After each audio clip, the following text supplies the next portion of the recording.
जा रहे हैं उत्तर प्रदेश विधानसभा चुनाव में दलित समाज मुंह तोड़ जवाब देने के लिए तैयार बैठा हुआ है। फर्जी मुकदमे लगा के जिसकी जांच भी उचित रूप से नहीं हुई और वो सभी लोग मजबूती के साथ में अपनी बात रखने के लिए आने वाले विधानसभा चुनाव का इंतजार कर रहे हैं। उनके बच्चों, उनके युवाओं पर राष्ट्रकाएं, उनके बच्चों पर गैंगस्टर, उनके बच्चों पर 24-24, 48-48 धाराओं के साथ मुकदमे ला दिए जाते हैं।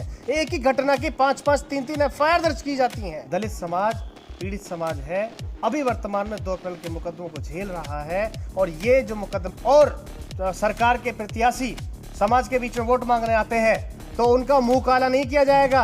उनसे सवाल समाज पूछेगा तो सही, लेकिन उनको 125 ग्राम काली शाही गिफ्ट उपहार के रूप में उनके हाथ में दी जाएगी।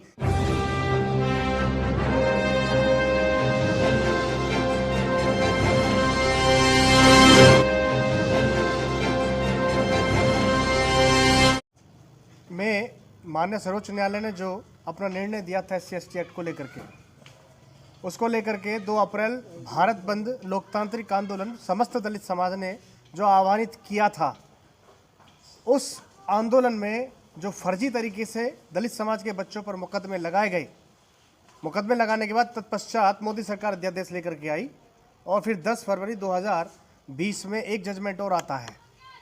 इस पूरी कहानी में केवल SC/ST एक्ट बहाल तो होता है, सब लोग खुश हो जाते हैं, लड्डू बांट लेते हैं कि हाँ भी हमारी बात आगे पहुंच गई है, लेकिन इस पूरी प्रक्रिया में जिन जिन बच्चों पर फर्जी मुकदमे लगाए गए थे, समाज के किसी भी व्यक्ति ने, नॉट इवन किसी संगठन ने, बसपा ने, समाजवादी पार्टी ने, रालोद ने, बीजेपी ने, किसी भी व्यक्ति ने अपने अपने स्तर पर कोई शब्द अगर कहा हो तो वो जरूर अपनी तरफ से बहाल करेगा। लेकिन 2 अप्रैल वाले मामले में जितने पीड़ित बच्चे हैं, उन सभी बच्चों के साथ में आज तक शोषण हो रहा है, जिस शोषण को लेकर के टोटली समाज के सामाजिक संगठन, संपूर्ण समाज के सामाजिक संगठन अपनी चुप्पी साध कर बैठे हुए हैं। उत्तर प्रदेश विधानसभा चुनाव में, अभी आने वाले समय जो चुनाव होने जा रहे हैं उत्तर प्रदेश विधानसभा चुनाव में, दलित समाज मुंह तोड़ जवाब देने के लिए तैयार बैठा हुआ है। वो पीड़ित समाज, वो पीड़ित जिन लोगों पर फर्जी मुकदमे लगा के जिसकी जांच भी उचित रूप से नहीं हुई और वो सभी लोग मजबूती के साथ में अपनी बात रखने के लिए आने वाले विधानसभा चुनाव का इंतजार कर रहे हैं। दलित समाज के जितने भी साथी और युवा हैं, वो ट्विटर से अपना ट्रेंड कराने के लिए अपनी आवाज़ को उठा रहे हैं कि हमारे 2 अप्रैल के मुकदमे सरकार वापस ले। क्यों? अगर सरकार की हम लोग बात करते हैं, रानी पद्मावत पे एक आंदोलन होता है, मेरी जानकारी में कोई मुकदमा किसी पे नहीं। हरियाणा में एक आंदोलन होता है, मेरी जानकारी में किसी पे कोई एक मुकदमा नहीं।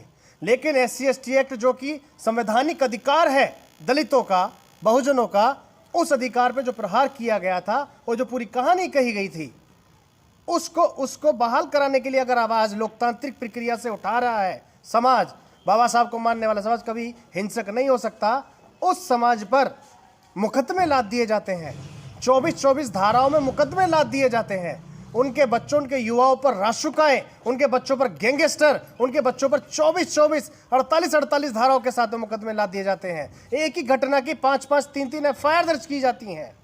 क्यों? क्योंकि वो संवैधानिक बात कर रहे हैं, संवैधानिक बात कर रहे हैं। और इस बात को मैं आप सभी न्यूज़ चैनल के माध्यम से, आप सभी प्रतिनिधियों के माध्यम से कहना चाहता हूं, साथियों, दलित समाज पीड़ित समाज है, अभी वर्तमान में 2 अप्रैल के मुकदमों को झेल रहा है और ये जो मुकदमे हैं, इनका फ्यूचर बर्बाद कर रहे हैं। इनको सरकारी नौकरियां नहीं लेने दे रहे। हमारे साथ में बच्चे हैं, ये सभी बच्चे 2 अप्रैल में पीड़ित हैं। इन बच्चों को किसी भी रूप में सरकारी सुविधाएं, सरकारी नौकरियों से वंचित किया जा रहा है। और ये केवल इनके साथ नहीं किया जा रहा है, बहुत आने वाले समय में आप लोगों की जो व्यवस्थाएं हैं वो कहीं ना कहीं कम करने की कोशिश की जा रही है। हमारी जो मांग है, हमारी मांग स्पष्ट है, 2 अप्रैल के मुकदमे हर हाल में वापस लो।